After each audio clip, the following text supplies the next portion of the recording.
Welcome to another edition of IMO Sports with Pedro Justice. Big Baby Miller versus Duhaupas. It was a good fight for Big Baby Miller.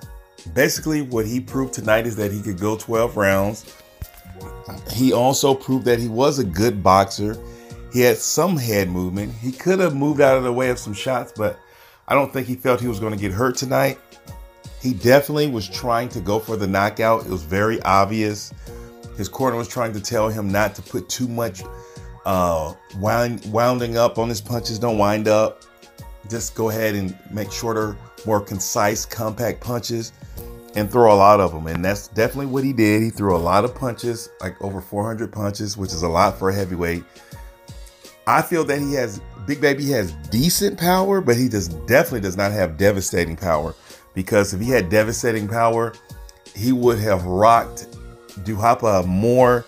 He would have made him look like he was in more danger than he really was. But he didn't. He frustrated Duhaupas, and with the shots and how cleanly he was getting hit, Duhaupas has an iron chin, and he took those punches and he lasted all 12 rounds. So, but for Big Baby Miller, this was a good showing, a good solid performance. I don't know if he's ready for AJ. Definitely don't think so. He's not ready for Wilder. I could definitely see him getting knocked out by both of them based on what I've seen so far from Big Baby Miller. But he got the win nonetheless. HBO had a touching story with him and Lily Weaver, a young lady fighting cancer. And that was a good story. It made him look better. From a lot of people, they seem to have grown a little closer to liking him a little bit more because it made him look more likable. They're friends. Definitely pray for that young lady, Lily Weaver. We hope for a speedy recovery for her because cancer is no joke, but I know people personally who have defeated it. So it can bow to the name of Jesus just like anything else. On to Daniel Jacobs. Danny, the Miracle Man Jacobs versus Sulecki. I believe that Danny Jacobs, I'm not going to say he underestimated Sulecki, but I don't think that he thought he was going to be in for the fight that he was. Because Sulecki, he came in there confident. Before the fight, I heard he was confident. And it's like, these Polish fighters are not scared. Spilka, when he faced Deontay Wilder, these guys are fearless. And they will go in there and take punches. And he came out early and said, hey, Danny Jacobs, here's a right hand. I know you don't like that, do you?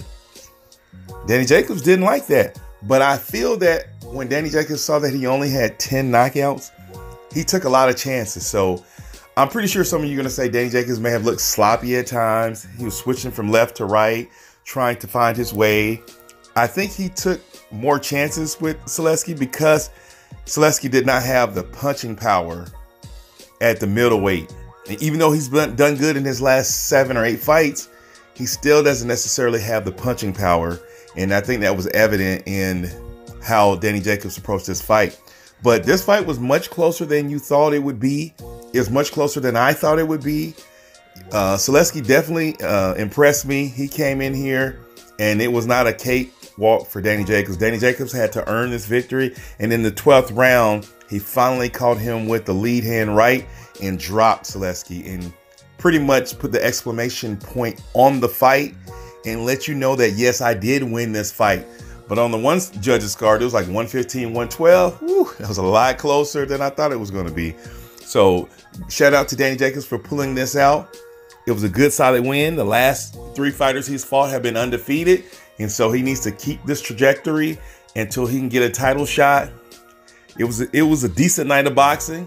It wasn't the greatest, but it was 2 solid fights, and the rest of the fights were good. But right now, I'll have to say Showtime is dominating the boxing game right now. Let me know what you think. Until next time, it's Pedro Justice.